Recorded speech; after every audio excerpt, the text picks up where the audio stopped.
50-100 మందిని అమ్మాయి ఇన్వాల్వ్ చేయగలిగిందా ఈ విషయంలో? సార్ ఫ్రెండ్స్ ఆఫ్ ఫ్రెండ్స్ ఇలా అయ్యో 50-100 మంది చాలా తక్కువ సార్, చాలా తక్కువ. నేను చెప్తున్నాను కదా వాళ్ళు చెప్పి. Can you stick on to this word that 50 to 100 members beyond that and also? ఎందుకంటే ఎందుకు నేను స్టిక్ ఆన్ కాలేకపోతాను, వీళ్ళందరూ నన్ను కాళ్ళు ఎరగొట్టి పరిగెత్తమంటారు. మేము రాము సార్, మీరు చెప్పండి, ఇదిగో ఇన్ఫర్మేషన్ సార్, ఇస్నాపూర్ రండి సార్, మీకు అసలు విషయం చూపిస్తాను అని చెప్పి ఒక అతను తీసుకెళ్ళాడు. ఇదిగోండి సార్, ఆ అపార్ట్మెంట్ కనబడుతుంది, ఈ అపార్ట్మెంట్, ఈ అమ్మాయి ఇట్లాగే ఒక ఇక్కడ పొలిటీషియన్ని బ్లాక్మెయిల్ చేసి అతనితో పెళ్ళైన అతనితో రిలేషన్ పెట్టుకొని తర్వాత కడుపు వచ్చిందనో ఇంకోటి ఏదో చెప్పించి డ్రామాలాడి నేను మీడియాకి వెళ్తానని చెప్పి బెదిరించి అతని దగ్గర నుంచి ఆ ఇల్లు రాయిపించుకుంది. అట్లాగే ఆవిడ లండన్ చదువుకోవడానికి ఆ ఖర్చులన్నిటి కూడా ఆయనతోనే పెట్టించుకుంది సార్ అని చెప్పి ఆ ఇల్లు చూపించాడు ఒక ఆయన. సరే మీరు చెప్తారా ఆ మీడియా ముందంటే, అమ్మమ్మ నేను చెప్పను, మీరు కావాలంటే పోయి చెక్ చేసుకోండి రికార్డ్స్లో, ఈ మున్సిపల్ రికార్డ్స్లో ఉంటుంది కదా, ఎవరి పేరు మీద నుంచి ఎవరి పేరు మీదకి మారింది, తర్వాత ఎవరికి అమ్మేశారు అనేది మీకు కనబడుతుంది, వాళ్ళ నాన్న పేరు మీదకి ట్రాన్స్ఫర్ చేశారు, చూడండి ఎవరి పేరు నుంచి వచ్చింది అనేది. సో ఇలాంటివి ఇలాగా చాలామంది. ఎందుకంటే మీరు అడిగారు కాబట్టి నేను ఒక మాట చెప్పాను, కానీ 50-100 అని ఎందుకు చెప్తాను అంటే ఇవన్నీ కూడా నేను బయట పెట్టడానికి నా ఎథిక్స్ ఒప్పుకో ఫస్ట్ నుంచి.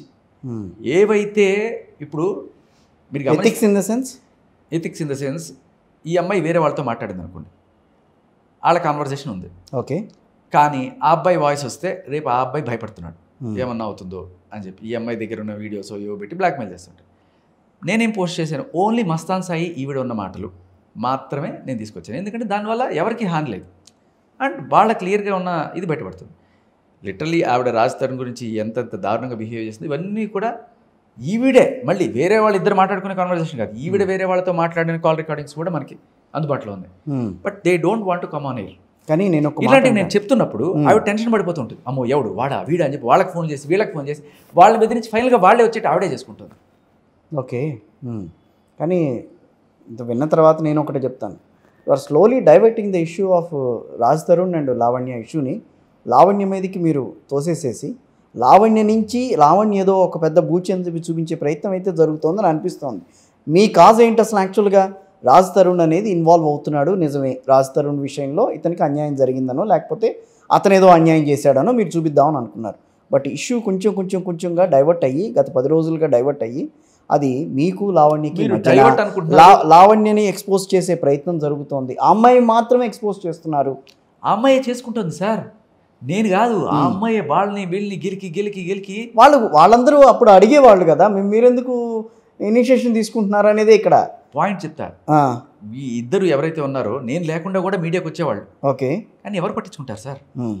ఇవాళ శేఖర్ భాష అనేవాడు ఒకడు ఉన్నాడు, వాడితో మాట్లాడాలని మీడియా చూస్తోంది కాబట్టి ఇతను నిలబడతాడు. మీడియా చాలామంది డబుల్ గేమ్ ఆడేస్తుంటారు. మీకు నిజంగా చెప్తున్నాను కదా, చాలామంది మీడియా అమ్మాయి ఇలాంటి ఎవిడెన్స్ వచ్చింది ఏం చేయమంటారని చెప్పి ఆవిడకే ఫోన్ చేసి ఎంతో కొంత తీసుకొని కప్పెట్టేసే ప్రయత్నం. అలా ఉందా? అలాంటి వాళ్ళు కూడా ఉన్నారు మన దగ్గర. కాకపోతే ఇవాళ మనకున్న అడ్వాంటేజ్ అంటే ఒకళ్ళు కాకపోతే ఒకళ్ళు 100 ఛానల్స్ ఉన్నాయి. అదే అంటున్నాను సార్, మీరు ఇక్కడ నా నోరు నొక్కేయచ్చు, వేరే ఛానల్కి వెళ్తా, ఆపలేరు కదా. ఇదివరకుట్లాగా మన సినిమాలో చూపిస్తుంటారు చూడండి, సాక్షి ఒక ఫోటో ఉంటుంది, వాడు అక్కడికి వెళ్ళంగానే వీడు తీసుకెళ్ళి ఆ పెద్దవాడు డైరెక్ట్గా పొలిటీషియన్తో డీల్ పెట్టుకుని వాడిని చంపేస్తారు. అలా ఉండదు కదా ఇప్పుడు. సో అట్లీస్ట్ అదైతే అర్థం చేసుకోవాలి. అవును, ఏ ఒక ఛానల్ నొక్కగలరు నోరు, నలుగురు ఒకటేసారి వచ్చి. అలాంటి సిచ్యువేషన్స్ ఫేస్ చేశారా? మీరు చూసారు కదా క్లియర్గా. ఆఫ్ కోర్స్, అది సరే. ఇది కాకుండా ఇంకేమన్నా అట్లాంటివి ఏమన్నా జరిగినవి? మొన్న ఇంకొక టీవీ ఛానల్